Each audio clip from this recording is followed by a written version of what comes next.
എത്തിയോ, പോയോ, ഉംറ ചെയ്തോ?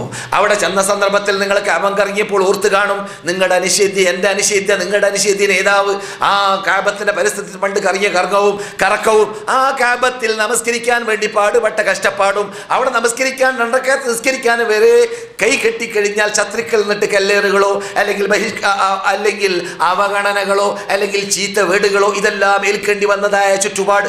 അതേ സന്ദർഭത്തിൽ നമ്മുടെ നേതാക്കളാകുന്ന സഹാബാക്കൾക്ക് അവിടെ ധൈര്യസമേതം തക്ബീർധ്വനി മുഴക്കാൻ തന്നെ സാധിക്കാതെ അവർക്ക് കൂട്ടത്തോടു കൂടി 100 പേര് ആദ്യമായിട്ട് എത്യോപ്യയിലേക്ക് അതേ നിങ്ങൾ കണ്ടതായ കഅബത്തിന്റെ പരിസരത്തിൽ നിന്നിട്ട് ഒരു കാലഘട്ടത്തിൽ പോകേണ്ടതായ ഒരു പ്രയാസമുണ്ടായി. യഥാർത്ഥത്തിൽ അത് വിജയമാണ്, അത് വിജയത്തിലേക്കുള്ള മുന്നോടിയാണ്. എങ്കിലും മുസ്ലിങ്ങളെ സംബന്ധിച്ചിടത്തോളം പരീക്ഷണമായിരുന്നു, മഹാപരീക്ഷണമായിരുന്നു. അതെല്ലാം കാണാനും അതെല്ലാം സംഭവിച്ച നാട് കാണാനും എന്നിട്ട് അവിടെ നിന്ന് ഈമാൻ വളർച്ചയുണ്ടാക്കാനുമുള്ളതായ കഴിവാണ് നിങ്ങൾക്ക് റബ്ബ് നൽകിയിട്ടുള്ളത്. മക്ക കണ്ടതായ വേളയിൽ ഓർത്ത് കാണും, പണ്ട് ഉമയ്യത്ത് ബിൻ ഖലഫ് പീപ്പയിൽ കയറ്റിയിട്ടോ മറ്റോ അല്ലെങ്കിൽ പർവ്വതത്തിൽ പാറക്കല്ലിനെ ഇത് കിടത്തിയിട്ടോ മറ്റോ നമ്മുടെ നേതാവായ ബിലാൽ ബിൻ റബാഹിനെ ശിക്ഷിച്ചതായ ശിക്ഷ നിങ്ങൾ അവിടെ നിന്ന് ഓർത്ത് കാണും. ആ സന്ദർഭത്തിൽ ഇതുവരെ ഞാൻ ഈ വിശുദ്ധ മതത്തിന് വേണ്ടി ഒന്നും കാട്ടിയിട്ടില്ലല്ലോ, ഈ ആദർശത്തിനെ പ്രചരിപ്പിക്കാൻ വേണ്ടി ബിലാൽ കാട്ടിയതിൻ്റെ 1000-ൽ 1 ഭാഗമെങ്കിലും ഞാൻ ഇതുവരെ കാട്ടിയിട്ടില്ലല്ലോ, എനിക്കും ബുദ്ധിയുണ്ട് ബിലാലിനോടൊപ്പം സ്വർഗത്തിൽ പോകണമെന്ന്. സാധിക്കുമോ അങ്ങനെ പോകാൻ എന്നൊരു ചോദ്യം ചോദിക്കാൻ നിങ്ങൾക്ക് ആ സന്ദർഭം സഹായിച്ച് കാണുമെന്ന് ഞാൻ മനസ്സിലാക്കുന്നു. അപ്രകാരം നിങ്ങളുള്ളതായ നാട് അഥവാ വിശുദ്ധ മദീന, സുബ്ഹാനല്ലാഹ്, ഈ വിശുദ്ധ പ്രസ്ഥാനത്തിൻ്റെ ബാല്യപ്രായം തികഞ്ഞത് ഇവിടുന്നാണ്.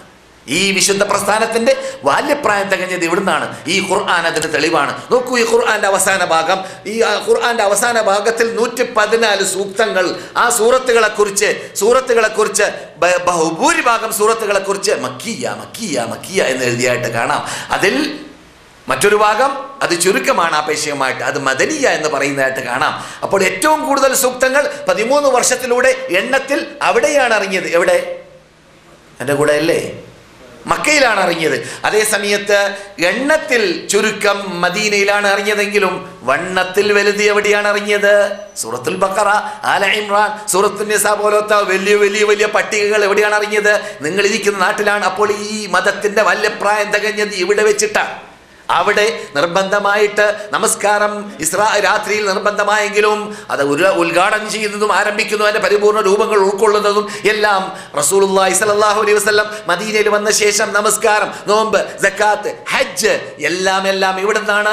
അതിന് മുമ്പുള്ളതായ അഷ്ഹദു അല്ലാ ഇലാഹ ഇല്ലല്ലാഹ് എന്ന കലിമത്ത് തൗഹീദ് മാത്രമാണ് 13 വർഷത്തിലൂടെ ആ മക്കയിൽ പഠിപ്പിക്കപ്പെട്ടത്. ആ പഠിപ്പിക്കപ്പെട്ട വേളയിൽ അനുഭവിക്കേണ്ടി വന്നതായ കഷ്ടതകൾ എത്രമാത്രം ഉണ്ടായിരുന്നു.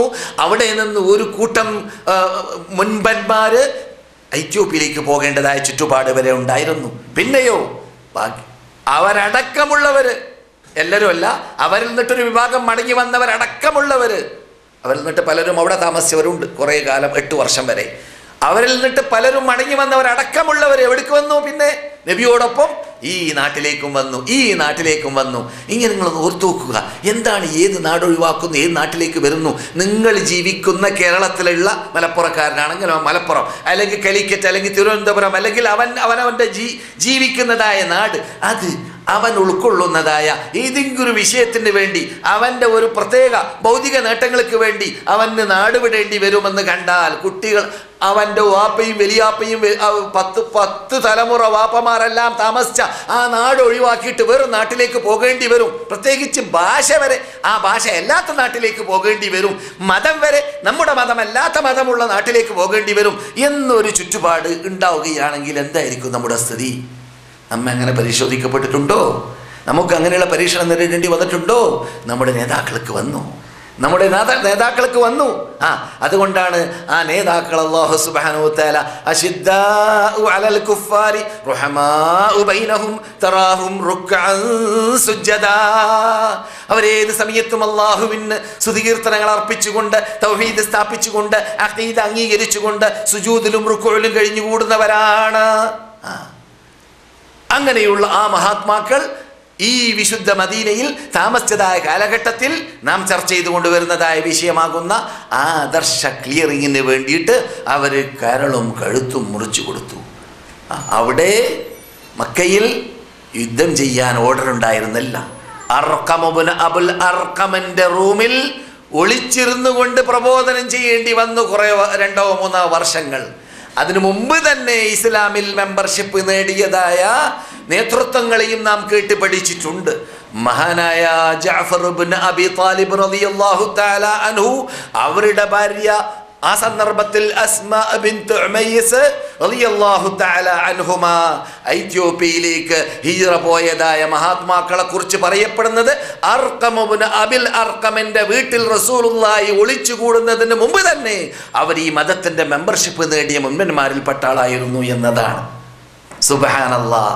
അല്ലാഹുവിന്റെ ദൂതർ സെലക്ട് ചെയ്തത് അങ്ങനെയുള്ള ഒരു നേതൃത്വത്തെയാണ് നജാശി രാജാവിലേക്ക്. അതുകൊണ്ട് തന്നെ നജാശി രാജാവിന്റെ അടുക്കിലേക്ക് എത്തിയപ്പോൾ ഇവിടെ നിന്ന് പോയതായ അമുസ്ലിം അഥവാ മക്കയിൽ നിന്നിട്ട് പോയതായ 2 അന്നത്തെ അമുസ്ലിം പ്രതിനിധികളായ അംർ ഇബ്നുൽ ആസും റബിയ ഓർമ്മ വരുന്നില്ല പേര്, ആ 2 പേരും അവിടെ പോയിട്ട് രാജാവിനോട് പറഞ്ഞു, ഈ സുഫഹകൾ മക്കയിൽ നിന്നിട്ട് നാടുവിട്ട് വന്നവര് ഞങ്ങളുടെ നാടാകുന്ന മക്കയിൽ അവരുടെ വാപ്പയുടെയും വലിയാപ്പയുടെയും അവരുടെ കുടുംബത്തിന്റെയും അനുവാദമില്ലാതെ ഓടിച്ചാടി അവരുടെ മതവും മാറ്റി വന്നവരാണ്, അതുകൊണ്ട് അവർ അംഗീകരിക്കരുത്.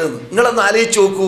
നാം ഇരിക്കുന്ന കണ്ട മക്ക, നാം ഇരിക്കുന്ന മദീന, ഇവിടെ ജീവിച്ച മഹാത്മാക്കളുടെ പ്രയാസം, അവരുടെ അഖീദയെ അവരുടെ വിശ്വാസത്തെ സംരക്ഷിക്കാൻ വേണ്ടി ഓടിയപ്പോൾ ബേക്കിൽ നിന്നിട്ട് ശത്രുക്കൾ രാജാവിന്റെ അടുക്കലേക്ക് ഇവർ അംഗീകരിക്കരുതെന്ന് പറയാൻ രാജാവ് ഒറ്റ നോട്ടത്തിൽ റസൂലുള്ള പറഞ്ഞിരുന്നു, അവിടെ നല്ലൊരു മനുഷ്യനുണ്ട്, ആ മനുഷ്യനെടുക്കലേക്ക് നിങ്ങൾ പോയിക്കോളി. കൊള്ളാതെ ഇടി കൊള്ളാതെ അടി കൊള്ളാതെ പ്രയാസമില്ലാതെ ബഹിഷ്കരണമില്ലാതെ ഭീഷണിയില്ലാതെ അല്പകാലഘട്ടം അള്ളാന്റെ വിധി വരുന്നവരെ നിങ്ങൾ അവിടെ പോയി കൂട്ടിക്കോളി എന്ന് പറഞ്ഞു. കപ്പൽ കയറി പരിചയമില്ലാത്തതായ നബിയുടെ മകൾ റുഖിയ അടക്കമുള്ളവരെ കയറ്റി അയക്കുന്നു. നബിയുടെ മകൾ റുഖിയ അടക്കമുള്ളവരെ കയറ്റി അയക്കുന്നു. അവിടെ എത്തിയപ്പോൾ ബേക്കിൽ നിന്നിട്ട് ശത്രുക്കളും എന്തിനാണ് നജാശി രാജാവിനെ ബോധ്യപ്പെടുത്താൻ വേണ്ടിയിട്ട് ഇവര് നാട് വിട്ട് ഓടിയവരാണ്, ഇവർ ഗിൽമാനുകളാണ്, ഇവർ സുഫഹാക്കളാണ്, ഇവർ കൊള്ളരുതാത്തവരാണ് എന്നൊക്കെ പറഞ്ഞുകൊണ്ട് രാജാവ് പറഞ്ഞു, എന്നെ അഭയം തേടി കൊണ്ടുവന്നവരെ ഞാൻ അങ്ങനെ അവഗണിക്കാൻ തയ്യാറില്ല എന്ന് പറയുകയും അതിനുശേഷം അവരുടെ പ്രതിനിധികളെ വിളിക്കുകയും ചെയ്തു. അക്കൂട്ടത്തിൽ റസൂൽ സെലക്ട് ചെയ്തതായ മഹാവാചാലതയുടെ ഉടമ, മഹാകഴിവിൻ്റെ ഉടമ, മഹാപ്രാസംഗികൻ, മഹാസാഹിത്യശൈലി സംസാരിക്കാൻ കഴിവുള്ള റസൂലുള്ളാഹി സ്വല്ലല്ലാഹു അലൈഹി വസല്ലമിന്റെ കോലം പോലത്തെ കോലം, റസൂലുള്ളാഹിയുടെ കോലം പോലെ നിങ്ങൾക്ക് കേട്ട് പരിചയമുണ്ടായിരിക്കും. ജാഫറിന്റെ കോലം എങ്ങനെയാണ്? ജാഫർ നബിയോട് തുല്യതയുള്ള മുഖമാണ് ജാഫറിന്റെ മുഖം. ഏതുപോലെ? ഹസന്റെ മുഖം പോലെ. ഹസൻ ഏറ്റവും തുല്യതയുള്ള ആളായിരുന്നു ആരോട്? നബിയുനാ മുഹമ്മദ് റസൂലുള്ളാഹിയോട്. അപ്രകാരം ജാഫറും അപ്രകാരം തന്നെ ഓർമ്മയിൽ വരുന്നല്ല, ഇമാം ഷാഫിയുടെ വലിയാപ്പ സഹാബിയാണ്, സഹാബിയായ വലിയാപ്പ. അങ്ങനെ 4-5 പേര് ചരിത്രത്തിൽ പറയുന്നുണ്ട്. നബിയുടെ മുഖം പോലത്തെ മുഖം, അങ്ങനെയുള്ള മുഖത്തിൻ്റെ ഉടമയായ ജാഫർ, ക്ഷണം വരുന്നുണ്ടോ? ജാഫർ അവിടെ ക്ഷണിക്കപ്പെട്ടു. അല്ല, നിങ്ങളെക്കുറിച്ച് ഇങ്ങനെ ആരോപണം കേട്ടു, നിങ്ങൾ എന്തിനു വന്നു, നിങ്ങൾ എന്തിനു നാട് വിട്ടു? ചോദ്യം. മറുപടി, ഞങ്ങൾ ശിർക്ക് ചെയ്തുകൊണ്ട് കണ്ടതും കേട്ടതും നമ്മുടെ ശൈലിയിൽ കല്ലുകരട് കാഞ്ഞരക്കുറ്റി മുതൽ മുള്ളുമുറുമുറുമുറുമുർ കമ്പാമ്പ് വരെയുള്ള വസ്തുപൂജയും വ്യക്തിപൂജയും നടത്തി ജീവിച്ചവരായിരുന്നു, ശിർക്ക് ചെയ്തവരായിരുന്നു, അള്ളാഹു അല്ലാത്തവരെ വിളിച്ച് പ്രാർത്ഥിച്ചവരായിരുന്നു, അള്ളാഹു അല്ലാത്തവർക്ക് ആരാധിക്കുന്നവരായിരുന്നു, അങ്ങും ഇങ്ങും ചർച്ചബന്ധം ചേർക്കാത്തവരായിരുന്നു, ഞങ്ങൾ തോന്നിവാസങ്ങളും അനാചാരങ്ങളും ചെയ്യുന്നവരായിരുന്നു, ഞങ്ങളുടെ ഇടയിൽ എല്ലാ അനാചാരങ്ങളും റാങ്ക് നേടിയവരൊക്കെ ഉണ്ട് എന്ന് പറയും പോലെ. അങ്ങനെ ഇരിക്കവേ അള്ളാഹു സുബ്ഹാനഹു വ തആല ഞങ്ങൾ ഒരു ദൂതരെ നിയോഗിച്ചു. അദ്ദേഹം ഞങ്ങളോട് പ്രഖ്യാപിച്ചു, അല്ലാഹ് ഏകനാണ്, ഏകനായ റബ്ബിനെ മാത്രമാണ് ആയിരിക്കണം നിങ്ങൾ പ്രാർത്ഥിക്കേണ്ടത്, അവനോട് മാത്രമായിരിക്കണം നിങ്ങൾ ആവശ്യപ്പെടേണ്ടത് പ്രശ്നങ്ങൾ, അവന് മാത്രമായിരിക്കണം നിങ്ങൾ ആരാധനകൾ സമർപ്പിക്കേണ്ടത്, ആ അള്ളാഹുവിന്റെ ദൂതനാണ് ഞാൻ എന്നുകൂടി അദ്ദേഹം കൂട്ടിച്ചേർത്തു. അത് ഞങ്ങൾ വിശ്വാസ കാര്യങ്ങൾ ഉൾക്കൊള്ളിക്കുകയും ചെയ്തു. അദ്ദേഹം ചാർച്ചബന്ധം പുലർത്താൻ വേണ്ടി പറഞ്ഞു, സഹായ സഹകരണങ്ങൾ ചെയ്യാൻ വേണ്ടി പറഞ്ഞു. അങ്ങനെ റസൂലുള്ളാഹി സ്വല്ലല്ലാഹു അലൈഹി വസല്ലമയുടെ പ്രത്യേകതയെല്ലാം കേട്ടതായ വേളയിൽ റസൂലുള്ളാഹി സ്വല്ലല്ലാഹു അലൈഹി വസല്ലമയോട് നജാശി രാജാവ് ചോദിക്കുന്നു, നിങ്ങളിലേക്ക് അദ്ദേഹം കൊണ്ടുവന്നത് വല്ലതും കേൾപ്പിക്കാമോ എന്ന് ചോദിക്കപ്പെട്ടു. അപ്പോൾ കേൾപ്പിക്കുകയും ചെയ്തു. മഹാനായ ജാഫർ വീഴ്ച അത്തരം കാര്യങ്ങൾ മൂപ്പർക്ക് പറഞ്ഞു കൊടുക്കേണ്ടതില്ലല്ലോ, ശരിയെല്ലാം അറിയാം. അത് കേട്ട വേളയിൽ ഈ നിങ്ങൾ കേട്ടതായ കൊണ്ടുവന്നതായ നിങ്ങൾക്കെത്തിയതായ ഈ തത്വം, ഈ ആദർശം, ഈ മതം മിഷ്കാത്ത്, ഏത് മിഷ്കാത്താണ്? ഹക്കിന്റെ മിഷ്കാത്തായ ആ സത്യത്തിന്റെ പ്രകാശം ഈസയ്ക്ക് അറിഞ്ഞതാണ്, നിങ്ങൾക്കറിഞ്ഞത്, നിങ്ങളുടെ കൂട്ടുകാരനായ മുഹമ്മദിന് അറിഞ്ഞത്.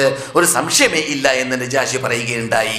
എന്നിട്ട് റസൂലുള്ളാഹി മഹാനായ ജാഫർ ബിൻ അബി താലിബിന്റെ പ്രസംഗം കഴിഞ്ഞിട്ട് അവിടെ നിന്ന് വിട്ടുപിരിഞ്ഞപ്പോൾ പിറ്റേ ദിവസമാണെന്ന് പറയപ്പെടുന്ന ചരിത്രത്തിൽ തുടങ്ങിയത് പൂർത്തിയാക്കി കളയാം. മദീന സന്ദർശകർക്ക് പഠിക്കേണ്ട ഭാഗം തന്നെയാണ് അതും. മഹാനായ ജാഫർ ബിൻ അബി താലിബിനെ വീണ്ടും ക്ഷണിക്കപ്പെട്ടപ്പോൾ ആ പ്രതിനിധികൾ പരാജയപ്പെട്ടു എന്ന് കണ്ടപ്പോൾ അംർ ബിൻ ആസ് കൂടെ ഉണ്ട് കേട്ടോ. അംർ ബിൻ ആസിനെ കുറിച്ച് എന്താ നാം പഠിച്ചത്? ദുഹാത്തുൽ അറബികളിൽ അതിബുദ്ധിശാലി എന്നാണ്. മൂപ്പര് മുസ്ലിമായി, പിന്നെ മനസ്സിലായില്ലേ, നമ്മുടെ നേതാവാണ്. അംർ ബിൻ ആസ് അവിടെയുണ്ട്.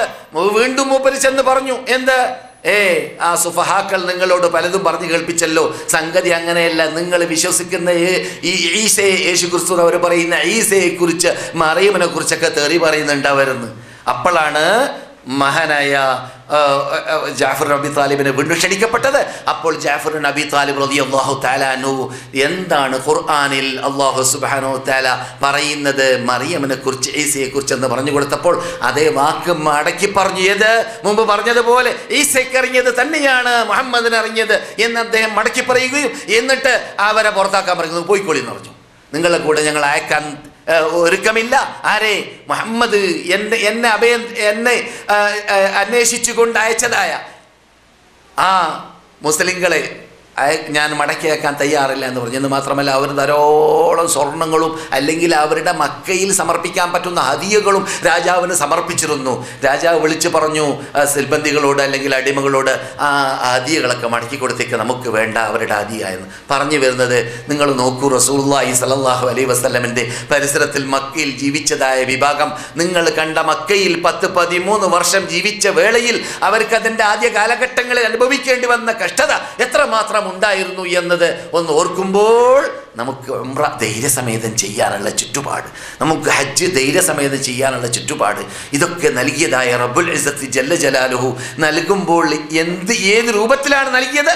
ധാരാളം യത്നങ്ങൾ, ധാരാളം പ്രയത്നങ്ങൾ, ധാരാളം യുദ്ധങ്ങൾ, ധാരാളം പോരാട്ടങ്ങൾ. നിങ്ങളിരിക്കുന്ന മദീനയിൽ റസൂലുള്ളാഹി സല്ലല്ലാഹു അലൈഹി വസല്ലമിൻ്റെ നേതൃത്വത്തിൽ 27-28 പോരാട്ടങ്ങൾ, 70ഓളം യുദ്ധങ്ങൾ റസൂലുള്ളാഹി ജീവിച്ചിരിക്കവേ നടന്നിരുന്നു. പോരാട്ടങ്ങളെ യുദ്ധം കഴിഞ്ഞ് മടങ്ങി വരുമ്പോൾ, ഖന്തഖ് യുദ്ധം കഴിഞ്ഞ് മടങ്ങി വരുമ്പോൾ ജിബ്രീൽ പറയുകയാണ്, ഞങ്ങൾ വിശ്രമിച്ചിട്ടില്ല, നിങ്ങൾ വിശ്രമിക്കാനായിട്ടില്ല, വിശ്രമിക്കരുത്. അശാന്ത പരിശ്രമം, വിശ്രമമില്ലാത്ത പരിശ്രമം. അതാണ് മദീനയിൽ കണ്ടത്, അതാണ് മക്കയിൽ കണ്ടത്. സുബ്ഹാനല്ലാഹ്.